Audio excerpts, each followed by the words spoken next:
It's like Steve Harvey telling people he was homeless once. It's my tale, not his. When these rappers get millions of dollars, someone else makes $100 million, and they don't have to speak to that artist or ratify any of their contracts. When Steve Harvey said, "Mama, you've been blackballed," I said, "Well, why have I been blackballed?" He replied, "Because you didn't play the game." I asked, "What game is that?" And he was never able to respond. Steve Harvey was never homeless. Comedians recently received a tutorial from Monique about the low-risk risks associated with outing Hollywood elites.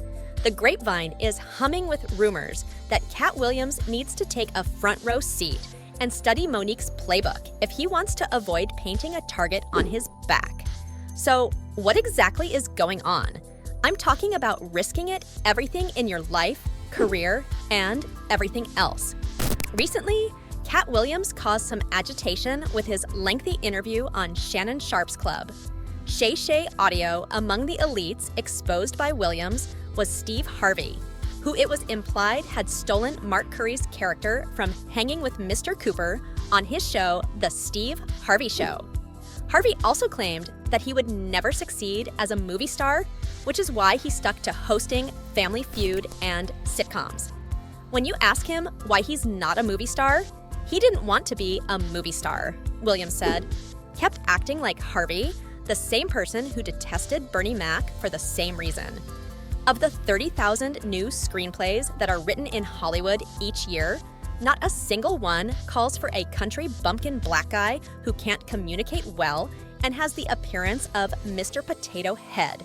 You have to have range. The comic was also very critical of Cedric the Entertainer, calling him a plagiarist and a walrus. Cedric remarked that when you questioned him whether he had stolen a joke from Katt Williams, he responded that it didn't make sense. William commented that it didn't make sense that I performed it on TV in 2018 and that you saw me perform it at the Comedy Store in 2019 before seeing me perform it on Kings of Comedy. This is a televised joke that I was able to punch up and elevate to the level that it was, but something about it doesn't line up. Williams continued by describing radio personality after that. Regarding his assertion that he was meant to portray Money Mike in the 2002 movie Friday After Next, in which Williams played Smiley and Smiley played a Santa Claus robber, Ricky Smiley was called a liar. However, he asserted that Williams was meant to play that role and that Smiley, Cedric, and Harvey were working against him. He said that Ricky Smiley continued to show up at all of my auditions because of Steve, and he would tell anyone who would listen that there was a gang on that side, and they knew what it was. At one point, the comedian said he turned down 4 offers of $50 million to protect his integrity. This led him to criticize Diddy, who has been sued by 4 women alleging say everything, including his ex-girlfriend Cassie, to keep my honor and that virgin hole intact. I was telling you about it because P mentioned that he wanted to go out and you had to tell him no. He stated that you had to tell him no. I saw that I had the receipts for everything I was saying, which is why I was able to speak about it so openly. Williams went on to say earlier in the interview that he was proud of himself for making it this far in Hollywood with remaining a virgin and never sucking a pea. He later implied that Diddy liked to claim people's girlfriends when he saw spouses and other things I avoid even glancing at them. He stated that if I look at it, I got it. And that's how Diddy be feeling. So I don't want to look at anything I don't want to have because I know how fortunate I am. Additionally, Katt Williams attacked Kevin Hart by drawing attention to the incredible trajectory of his career in Hollywood. She began by casting doubt on the extraordinary speed at which Hart achieved success in just 15 years, noting that no one in Hollywood can recall ever seeing a sold-out Kevin Hart show or having to wait in line. Obtaining a standing ovation at any moment, he already has.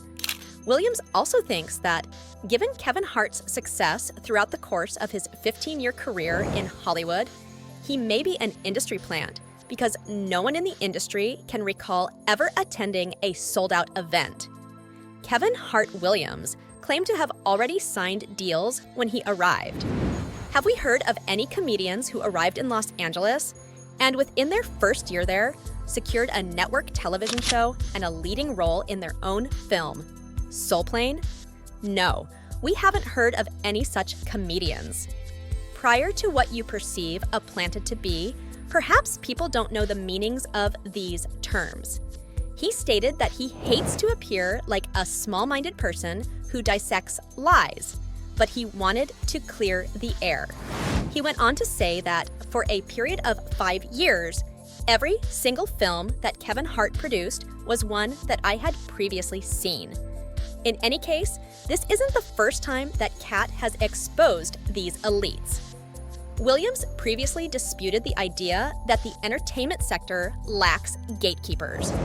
He raised the doubt about the existence of gatekeepers by citing Kevin Hart's purported admission of Tiffany Haddish into the business.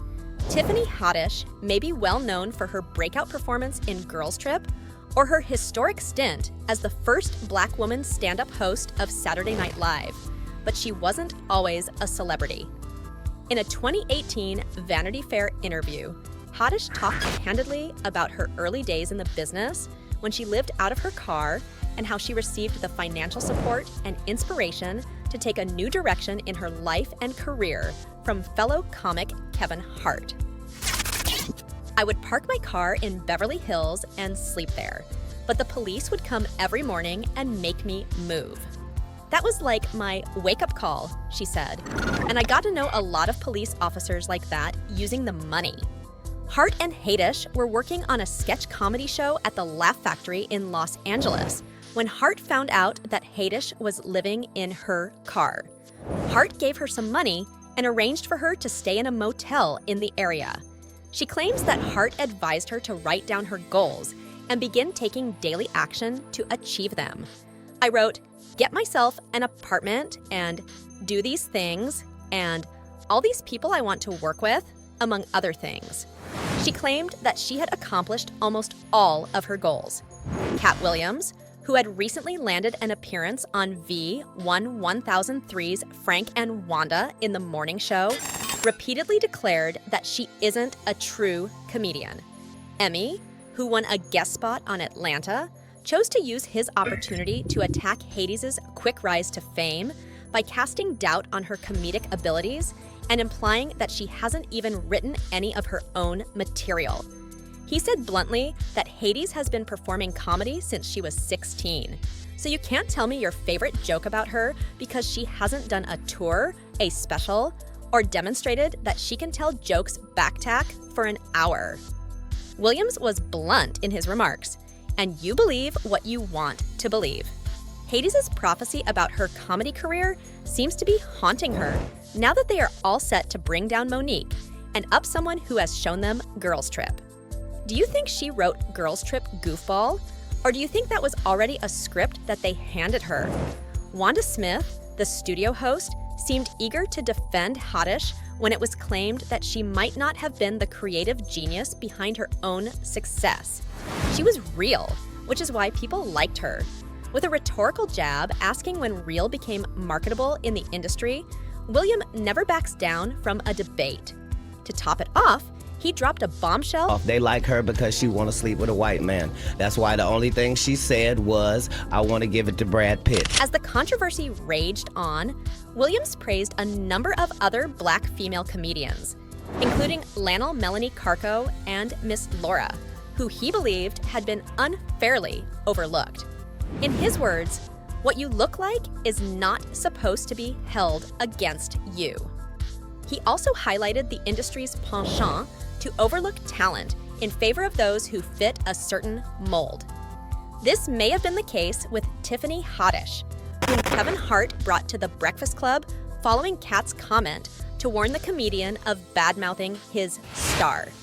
Hart claimed that Williams is furious because he wasted his Hollywood capital on Haddish. Drugs and incompetence are unacceptable, and one shouldn't make fun of a rising talent. You were given the opportunity to shine, and you failed to show up for work, promo shots, and promotional tours. The studios stopped working with you because you posed a risk to them. Hart stated that while he appreciated Williams's skill, he objected to the way Williams misrepresented TSH's personal life, exaggerated how much money he gets from touring, and remarked, "I have time to not be humble today. I have time to fact check." Given that Katt Williams' world is fictitious and that he has repeatedly called out these business elites, Hart argued that it is inevitable that they will take action to suppress him before he reveals any more of their dark secrets. They essentially did that to Monique, who was blackballed for exposing these elites. You know, it all began in 2009, just before Monique's historic Oscar night, when the comic said that she would not The Hollywood Reporter that Monique was hosting a talk show on BET and wanted to spend more time with her husband and manager, Sydney Hicks, her son Cheyenne, and the twins Jonathan and David Lionsgate, who supported the film. She also claimed that Tyler Perry, Oprah Winfrey, and other executive producers were not happy with Monique's decision, which ultimately resulted in her and Daniel not speaking for 13 years. Monique decided to go full court press for Precious because she wouldn't be paid to promote it during award season at the time. In a 2015 interview, Monique claimed that the film director had barred her from working in Hollywood and made similar accusations against Perry and Winfrey, who she is still on the outs with, saying they helped with the effort. During that more than 10-year dispute, claims were made by both Monique and Daniels in the press, each expressing their perception of how and why the feud continued as long as it did. You would think that this is the only time Oprah has let Monique down, but shockingly, the answer is no in 2009 when Precious was released. Monique said at the time that whoever those people are who say Monique is difficult, those people are either heartless, ruthless, or treat people like they're worthless, and that's unacceptable. I come from a blue-collar town, and being from there, you learn not to let anybody take advantage of you, you don't let people mistreat you, you stand up for what's right now. The fact that both Monique and Oprah had family members as children strengthened their friendship. But it was Oprah's interaction with that relative that caused their friendship to deteriorate. Before the show was taped, Winfrey gave Monique a call and told her that Gerald Imes, her brother, had contacted her to repent for essaying her when they were kids. Monique informed Winfrey that she didn't want to be in the episode, but before it was shown, she gave the go-ahead for the recording to continue. Not only included Monique's brother, but also her mother, father, and other brother, all of whom minimized the abuse that Monique endured. Monique was particularly offended by the episode because, according to her, Winfrey was aware that she and her mother were not on speaking terms, and she would not have approved of her appearing on the talk show. "I see the show, and I can tell that my mother is trying to make $1, Monique says of her mother. In 2014, after years of radio silence, Monique and Winfrey ended up attending the same event. Monique decided to address the elephant in the room in front of all the attendees, saying, "Since you didn't want to return my calls for whatever reason, I'm going to say this right here." Winfrey was approached to discuss the situation, but she was unsuccessful. "I tried reaching out to Oprah, but nothing came of it. It just went dead." According to Monique, she then questioned Winfrey about her parents' participation in the show. Monique then claimed Winfrey told her, "I'm going to look into your mother and father being on the show because I didn't know about that," before adding something like, "If I've done anything to offend you, I apologize now. That was anything but an apology. In any case, it still remains." Winfrey claimed that they went to the studio with her brother without her knowledge. That's all for this video, folks. Bye.